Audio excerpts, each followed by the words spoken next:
Welcome back to the Marvel Movie Minute, a daily podcast in which we explore the films of the Marvel Cinematic Universe 1 minute at a time. In this, our 5th season, we are looking at Joe Johnston's 2011 film, Captain America, The First Avenger. I'm Andy Nelson from the Next Reel Film Podcast. And I'm Pete Wright, and I do think I was meant for more than this. Today we're talking about minute 56, which begins with Phillips telling Peggy to keep it to herself, and ends with Howard saying he can drop him on the doorstep. Joining us on the show today, we have Mike Gravagno, host of the podcasts The Superhero Show and Movie of the Year. Welcome to the world of Movies by Minutes podcasting, Mike. Hello, and thank you for having me. Very excited to be here. The famousest last words as we start recording, Mike says, I mean, it's only a minute. In preparation, I watched it a handful of times and took some notes, and I was like, I don't know how I could take more notes. We'll see. We'll see if those are my dying words. We shall see. We shall see. Well, we are starting this minute. We're finishing what Colonel Phillips said last time to Agent Carter, telling her to keep her thoughts to herself. And, I guess I wanted to start with your thoughts, Mike, on Colonel Phillips and Tommy Lee Jones, since we don't really get to see him the rest of this week. And this is your one fleeting glimpse of him in the film. How do you feel about Tommy Lee Jones and Colonel Phillips? In general, fan of Tommy Lee Jones. Big old crotchety guy. I've loved him since I probably, introed Batman Forever. So I think he's perfect in this role for that. He has that gruff exterior, tiniest heart of gold underneath all the wrinkles. And so I think as the Colonel, he kills it. He's a very fun character here. And the way that he just barks the end of this sentence to Peggy is pretty perfect. Just pretty perfect. Keep that to yourself. Well, and that he's pointing. Like, that's a power move. To be looking down at a map and talking and pointing is a power move. And I've been trying to model that around the house, and it so far it doesn't have the same impact. But I'm just saying, like, it's a power move, and I aspire to greatness, to Tommy Lee Jones' greatness. Not even looking, just pointing and growling one sentence. Exactly. Point and growl. His gruffness is equal opportunity, right? Because when we first meet Peggy, when the Peggy first meets the recruits, minutes and minutes and minutes ago, probably a year ago in your guys' lifetime, and she punches the bully guy. Gilmore. And Gilmore, yeah.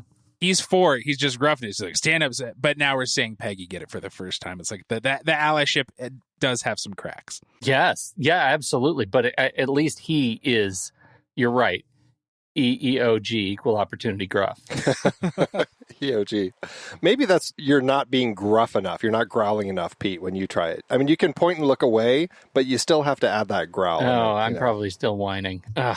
That's right. Probably your flaw. Fatal flaw. Peggy, at this point, though, you'll notice in the first 3 seconds of this minute, she is, I don't know, I use this word and it makes me sound like an old perv, but her breath is like she's heaving breaths. Like, you can tell she's out of breath. Mm-hmm.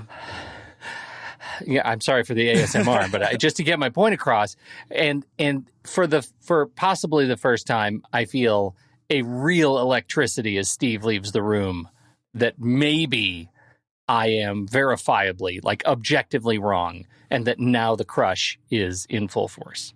Well, all right. So you're saying that Steve looking at the map and walking out of the tent, very decisive move on his part. He says, I know what I'm going to be doing now. And you're saying that to her, that's the, oh my God, I just totally fell in love with this guy moment? Well, I just think Mike, I have a long-standing issue with when their love begins. And it's possible that him showing such decisive action, really leveling up his, embracing hand to glove, the new abilities that he has, and this man who takes action, and she is there for it. Yeah, I buy that. He's no longer just like a USO figurehead. Yeah. And chorus girl. He's had the heart. And so she's liked his brain and his virtue, right, throughout the rest of the movie. And so I could see that, especially like here, they're both wet. and he might go die. And so, yeah, I think it's very emotionally and physically charged. And so I think the flirtations that are bubbling over, I totally buy that. Yeah. This is that 4 weddings and a funeral. Is it raining? I didn't even notice. I didn't even notice. Sort of moment. It feels so, like, obviously it takes place in the 40s, but this scene feels so, or this minute feels so 40s with the heaving breath and then the rain. And I just imagine like Hepburn. Definitely, like in the Philadelphia Story or something, right? Like just big and over dramatic. Totally. That's exactly where we are. I guess I can see that coming into the minute, but like in context of everything that we've had, like her reaction here to me is so much the, oh crap, what just happened? I don't like, this is another conversation we've been having, Mike, about Peggy's intentions on coming here, because she comes unofficially, as she said, she wanted, it seems like she wanted to kind of talk to Steve, maybe give him a pep talk or something, accidentally spills this whole thing about the 107th where he is, which is what, spurs him onto this, chasing down Colonel Phillips and having this conversation with him about Bucky. I would inject controversial opinion as to whether she intentionally or accidentally divulged the 107th. You may continue. Yeah, you're right. Right. Did she purposefully say, "Oh, by the way, this is the 107th"? Like, did she know that he had somebody here? I mean, all of this. The movie really seems to say later in this week, none of that actually was her intention at all. It all just seems very coincidental. But still, this is the debate we've been having. Why did she come here? Did she have a mission to say something to Steve that would be a catalyst that would get him actively doing something? Because she knows that Erskine had bigger plans for him. She knows that there's more to him than just being this person who's putting on these shows, even though he seems very resigned to it. And so, we were talking last week how this moment where she sees him walk away, like if she had a little smile on her face at the end, that would be the moment that would trigger, oh, she designed all of this to get him doing something, but it's not there. And so, but it is later in this minute. I contend it's later in this very minute. May it please the court. And especially she's a master spy. Like, she's been in the world for a while. It doesn't kind of make sense. Right. And she's like, well, Howard and I were on our way to get fondue.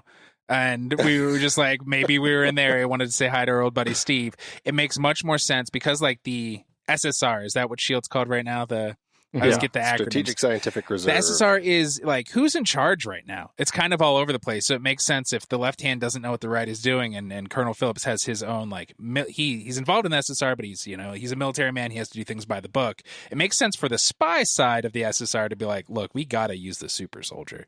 Peggy, go there and honeypot him a little. And that's exactly it. My contention is right there. The equivalent of her wry smile at the end of her little, divulgence is, I can do more than that. Mm-hmm.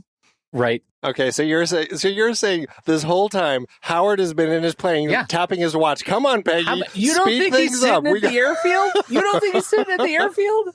Because otherwise, if he's not already in the airfield, he would be with the showgirls, also wearing one of those helmets. Very true. Absolutely. Yeah, where's my helmet? Where's S? Right. Yes. Yeah. Okay. You know what? The fact that it does seem, I run into this issue because it's all like, she's here unofficially. Does that mean Howard was here unofficially, or was he here with Colonel Phillips? Like, why is Howard here? Did Howard bring her? That's what it seemed. That's why I feel like the spy side of the house has a mission, because why would Howard just also be there unofficially as well, right? Mm-hmm. I think the two of them are in cahoots. Well, because if he, I guess the one way you could look at that is if he was here officially, he would have known that Steve was here. He probably would have been at the show because, he was involved in the experiment that turned Steve into who he was. So why would he not be checking up on Steve and talking to him and seeing how things were going and, how much he could bench press these days and whatever the case may be as far as, scientists looking in on their experiments. The fact that he's just in the plane, and the first time we see him is as he's flying the plane. I guess that speaks to, yes, maybe you're right. This is me giving into you, Pete. I love it so much. Howard Stark is not somebody who lets a stage show go by without him trying to steal a spotlight. So if he was there officially and Colonel Phillips knew he was there, then he would like introduce the show or something. Like he would come out and dance with the girls a little bit before Rogers came out. That's just Howard's vibe. He's not sneaking around. No. He's sneaking around. All right. I can't believe it took this long for you to give that up. I'm pretty excited about it. Well, here's the issue that I have. Because I can see all of that. I just feel like the script doesn't give enough to like make the case firmly, and I don't think Joe Johnston ever really directed it that way. So it ends up feeling a little loosey-goosey. Yeah, it's headcanon. Yeah, it's all headcanon. It could exactly. be. And the fact that this like, this most of this scene wasn't actually in the script, right? Well, that's another thing that's really interesting. In the script, they go from him marching out of the tent and Peggy kind of going after him to the plane. Huh. And I thought that was really interesting that this entire conversation between the two of them was, we do cut into the show and we see the girl looking for her helmet. That's our little cutaway as we transition from one to the other. And so I guess that's a question I have for the two of you is like, would it have worked to do that? I mean, do we need to have this scene between the two of them? I think so. It sets out the emotional stakes, whether it adds nuance to Peggy's character, whether it's her starting to fall for Steve or her being a spy master. It gives that question, I think, deepens who she is in the movie then. Right. One way or another, she's going to be able to support him, and we need to hear his turn. And I feel like this scene gives us a sense for both of them to turn, that she has, in my headcanon, achieved her goal, which is make this guy into a super soldier, give him the motivation and the tools. And he needs to realize finally he's been pushed too far and he is going to take something into his own hands. Right. Because we've kind of lost the determination that pre-Super Soldier Steve had, right? He tries 5 times to enlist, and then they're like, well, now you're in the system and you have people in charge and you're going to follow military orders even though you're just a showgirl. So I think, though, what are you going to do? Walk to Austria and if that's what it takes. And it's like, there's the Steve Rogers we got to know who get beat up in the back of a movie theater. Yeah. That's who he is. He's there with his trash can shield. That would be nice if he actually exchanged it, like if he'd brought it along, just in case. Would that be amazing?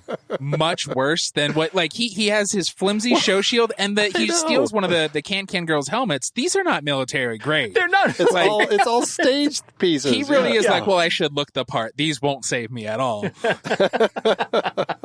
Well, we'll even talk more about the shield in the coming days about that, because I have questions. Boy, do I have questions about that. Another thing that I think is interesting about kind of like the way that this is constructed, and I'm curious how you two read this. In the last minutes when we had Steve talking to Colonel Phillips and trying to find out about Bucky, when Colonel Phillips said to him, he's like, I recognize the name, I'm sorry, son. And that's kind of, Steve's turn. It's like he has a moment where it seems like he's kind of grieving about Bucky, and then his focus shifts to, well, are you going to go save the rest of the people and like save all the other prisoners?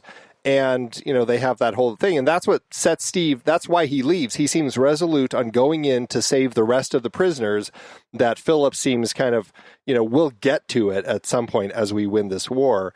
But at this point, as Steve comes in, suddenly it's like he has now decided Bucky is actually alive. And it seems like they've kind of shifted that. And I don't know if that is just part of the rewrite process to kind of put this scene, like insert it into the script as it already wasn't there, or what. But does it seem like a strange shift in mental focus for him to go from, I'm going to go save the troops, to I'm going to go because I think Bucky's alive? I think like Steve, right? He's virtuous, he's courageous, he cares about others, but he's still, what do we think at this point? Early 20s?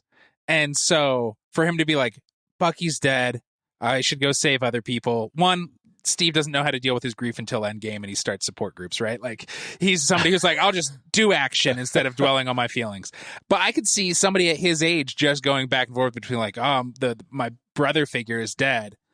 I'll save everybody else in his honor, and then be like, no, he's not dead. I have to see for myself. Like, he's not going to take anybody's word. He's just kind of, young and dealing with this kind of grief. I guess his parents are dead, but for the first time as an adult. I guess I can see that. Pete, do you have any thoughts on that as far as that shift in his thinking here? I actually don't think it's necessarily a shift. I think it's a pile-on. I think it's just the emotional energy of realizing that he has made a choice in his head that he's going to do something about whatever is out there, and now he has the tools and the resources to do it. He knows exactly where they are. He's about to steal a Jeep, and he's got that kick-ass theater helmet. So he's got everything he needs to head out and do the job. So whether Bucky's alive, whether he's just saying those words because they keep him hopeful, I think that's believable transition for me. Yeah, I can see that. And both of your points, I think, make sense as far as that shift. It was just like looking at it and then realizing it wasn't in the script. I'm like, well, it's interesting that they made that shift. And it made me think that they were trying to remind us about, he is actually, there is an element of him looking for Bucky still. I also wonder if it's not in the script, if Evans just said it, forgetting what the scene that right now Captain thinks it's Buck's possible. Dead. The order of filming could get confusing. They totally retcon the script later. Right. Well, regardless of how it plays, I think it makes for the whole point of it is I like the change that we finally have in Steve. He's kind of closed the doors on the chorus girl days. And he's kind of moving forward on saying, you know what, there is more. He's acknowledging to Peggy that, I meant more for this. And so now he is actually going to take a stand and he's going to do something. And this is yet another step in the line of Steve Rogers not following orders and breaking the law, essentially. He's a pretty bad soldier. Like when it drills down to what a soldier needs to do, and he's not the best soldier. He is the best idea of a soldier. That's what he is. He has an idea of what a soldier is, and he absolutely lives up to that. Right, from the movies, but in real life, soldiers need to follow orders and go in as a unit and be together. It's rare that you would have a soldier run in alone and handle things. Who doesn't tell anybody anything. Just militaristically, it's bad. Soldiers shouldn't lie when they're filling out their forms. Yeah. I'll be back. I got to go do some stuff. Wink, and he's out. Can I tell you what I thought was so cool about the chorus girls before we move on?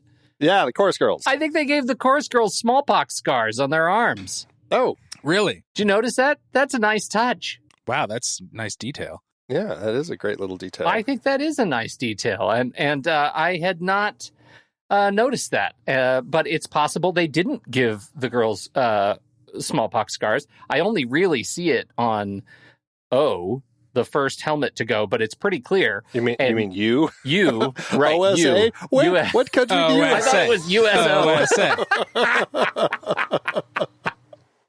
I only saw it on that one, but it's either she has a very similar scar on her arm to a smallpox scar, the actress does, or they actually did a little attention to detail work. But I started looking up pictures, and they look exactly like that. Yeah. What do you know? The other two, it's hard to tell because you don't see the second one's arm very well, and the third one's all in shadow. So it makes me want to go back to the Howard Stark or to the Pavilion days where we get some more montage stuff, or maybe even to Star Spangled Man and see if they actually followed through there. I'd never noticed. I don't think we ever. They're always on a motorcycle or something else. I don't think we ever get a good shot. It's not. My copy is not high def enough, but we'll try. Check the credits. See if you see a smallpox scar applicator consultant. Yeah. You need the Blade Runner style camera where you can zoom in and spin in 3 dimensions around the object. Or Sector 1328. That's how cameras work. Zoom. The USA girls, this is essentially our picture wrap on these 3. There in the credits is the Star Spangled Singers. Rosanna Holt is A. She's the one who is missing the helmet. Naomi Slights is U, and Kirsty Mather is S. We've been seeing them off and on, for the last several weeks, and I believe I pointed them out at one point, but now Since they are no longer going to be a part of the film, we'll just wish them a fond farewell. Thank you, USA. Or OSA. Or OSA, yeah. ASO. Or OSA. All right, so we're leaving the tent. The only other thing that I really wanted to say is, there's some coat swappery in the tent. Peggy takes her coat off for some reason. I'm assuming that was just, again, probably some business that they had to do for the reshoots, because out by the Jeep, she has no coat, and in the tent with Colonel Phillips, she has a coat. So I feel like she came in out of the rain, took her coat off, and then never put it back on. Well, sometimes you're like, I'm hot. No, I am chilly again. You just go back and forth. And Europe weather in the autumn, who knows what time it is. Like, it's all over the place. Yeah, very unpredictable. It is November. The other thing, she is in the USO tour wardrobe tent. Like, maybe she took her coat off because she wanted to put some Star Spangled wear on. Like, there was another more. She's like, oh, vibrant. I've been looking for one of these. Yes, that's a better fit. She's looking for something really fetching. Very fetching. Steve does change his coat. He was in more of that trench coat earlier, and now he's putting on a bomber jacket, which, it's a good look for him. His costume here, I love. He has the Star Spangled Man shirt, the leather bomber jacket, cargo pants, and then the show shield and the helmet and goggles later. But it feels so transitional. And I would love to know, if their reasoning is this, but it feels like, because he still has some of the show stuff, but it's some militaristic stuff, and he is caught in between. He's really grabbing Captain America stuff. I don't know if it's dress for the job you want, or if he's like, I need to feel like I am a superhero, so I need some of this stuff here. Otherwise, I'll still feel like that kid back in Brooklyn. Completely. But this is a cosplay thing I have not seen enough, and it's a pretty sweet costume. That's a good point. I don't think I've ever seen the pre-full cap cosplay. Who puts on the half and half? Yeah, I want to do it. Do you think he intentionally grabbed the A helmet though? Do you think that he just grabbed the first helmet that happened to be there and it was the A? I think he's like Brandon. He's like, I gotta do it. I'm Captain America. A Nobody, America. Andy, is Captain America. I'm glad you remember that now, Pete. Took some time. All right. Any last thoughts about our three ladies? We do have a brief moment in there with Brant's aide, who is trying to find Captain America, who is, of course, not here.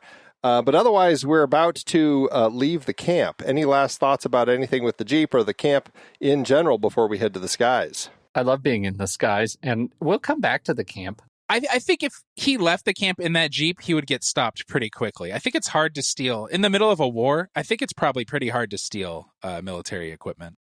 But on that line of thinking, where is the plane parked? In a meadow, they weave in and out of trees. It feels like it might be as hard to take off, right? Well, if they must have codes. Secreted their way there. Yeah. That's why it's Howard, right? Not somebody else, because he's going to do what he wants. Well, and you know what they've set up already? We have precedent of hovering things. So this is probably a vertical takeoff plane. It's a base. I'm sure they've built some landing strips. It's not. But for a shiny silver Stark emblazoned bespoke plane, you don't think the Army would notice? But he's a civilian, and I think he's again. This goes down to our question that we had last time. Did Peggy come from London unofficially? Was she just at a camp nearby and she came over unofficially? How far did she have to travel? And I think if she came with Stark and they came on this Beechcraft of his, that likely this means that they did actually come down from London to go kind of talk to kind of land here and everything. And so I think that would make the most sense, is that they actually came down in the plane and they staged it. I mean, it's not like people don't know who these two are. And so I'm sure he could call in and say, hey, we're just stopping in or something. And so really the only issue with taking off would be the fact that Steve was on board. And if they kind of secret him on, then I don't think anyone would be any the wiser. And I think to Mike's point, Steve by himself driving a Jeep out of the base would be a lot more difficult because right at the gate, they would say, I'm sorry, but you're You can't just drive out of here. I imagine them putting Steve on a gurney covered in a sheet and just like rushing him off to the plane. Well, that's one way to do it. Don't move.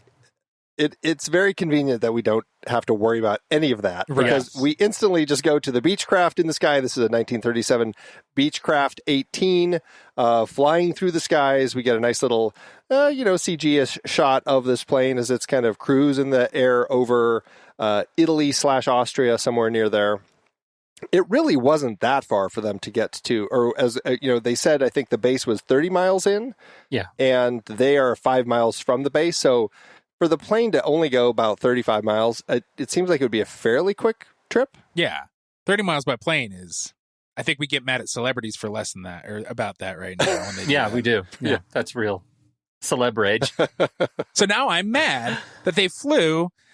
They didn't think about the environment at all, trying to drop off Captain America 30 miles away. They should have let Captain America run. He's very fast. I've seen Mad Men. I know how people treated the environment back in this period of time. They're just like, just leave my trash on the ground here. It's all right. And honestly, we're going to find out why Howard actually took this plane tomorrow when we return to talk about the minute, because I think there was an ulterior motive by Howard to get up in the plane. Not from a Stark. I certainly don't know what you're talking about. I don't know.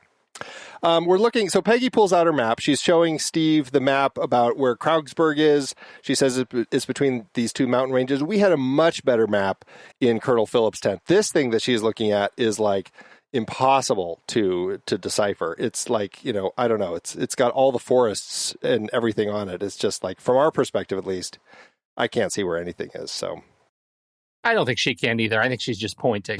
she's just pointing at stuff. It's probably forgot about a map. Here's the color. Why did I bring this Etch-a-Sketch? Well, and it's interesting because we haven't really dealt with it yet, but we're getting hints about Steve and his ability to kind of look at something, and essentially, as you brought up before, Pete, it's like he has this photographic memory. He's seeing stuff and he instantly knows where it is. Because I certainly have a question how he gets to the base so easily once he parachutes out. And I think it really boils down to him being able to look at this map and instantly kind of have a sense as to where everything is.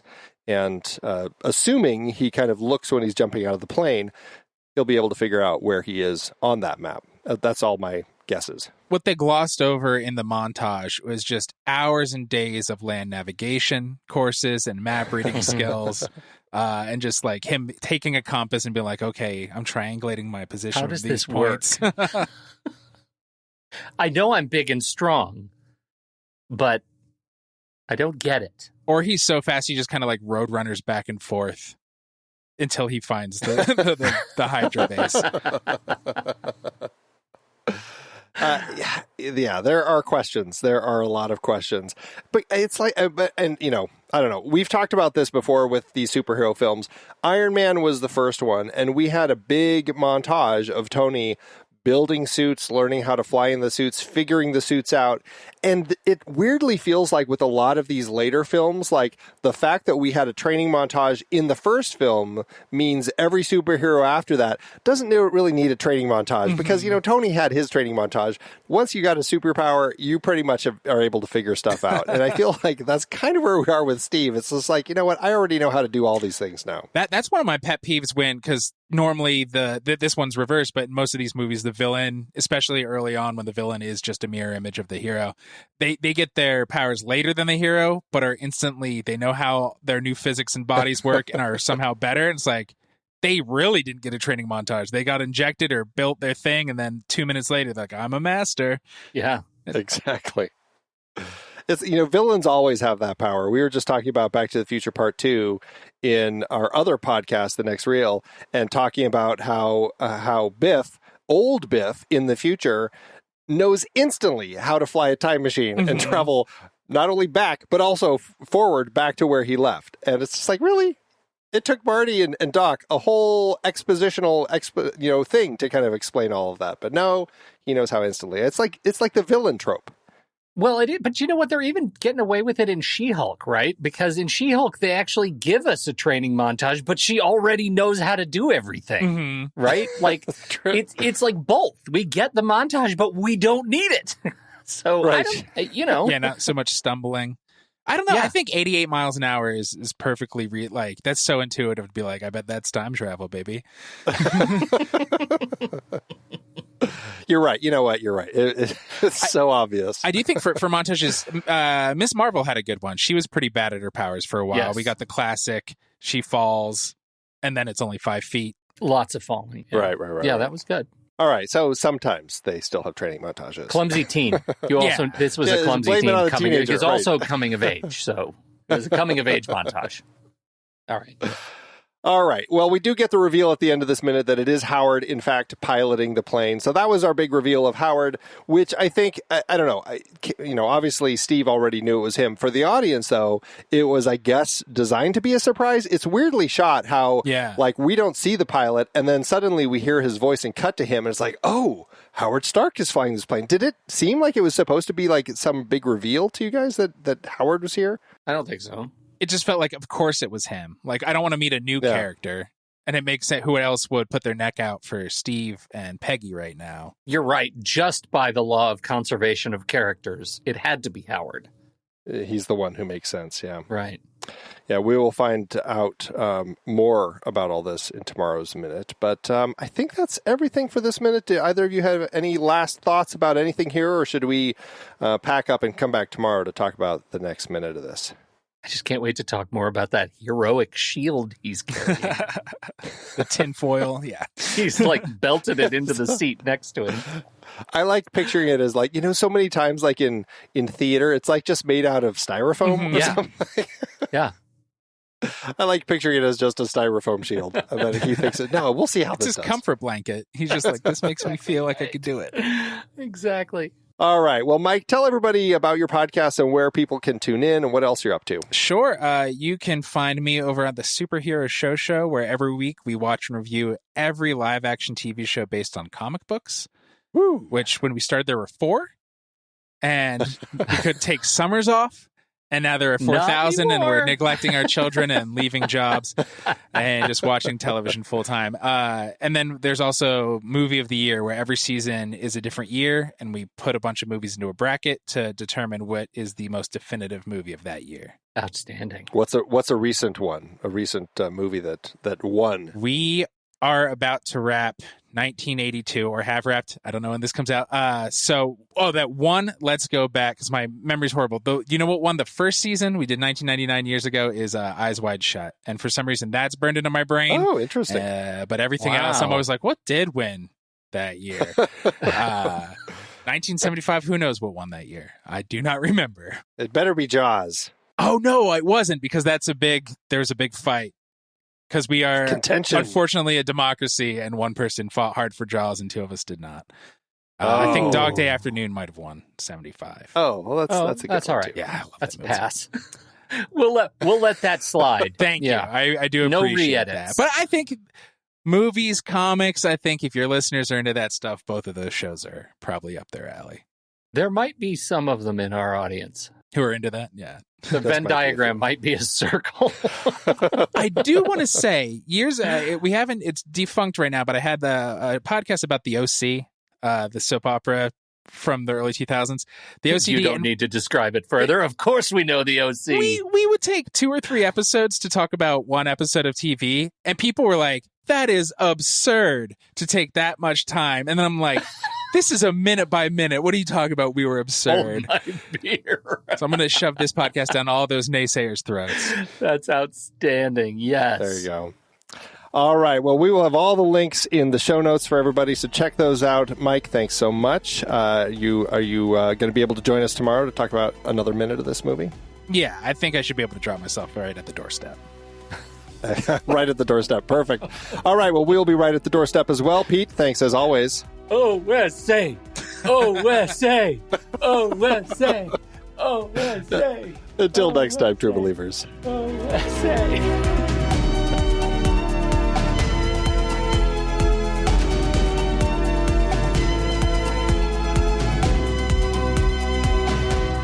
Marvel Movie Minute is a production of True Story FM. Engineering by Andy Nelson. This season's music is Spread the News by Anthony Vega, and this season's show art is by Winston Yabo. Find the show at truestory.fm, and if your podcast app allows ratings and reviews, consider doing that for this show.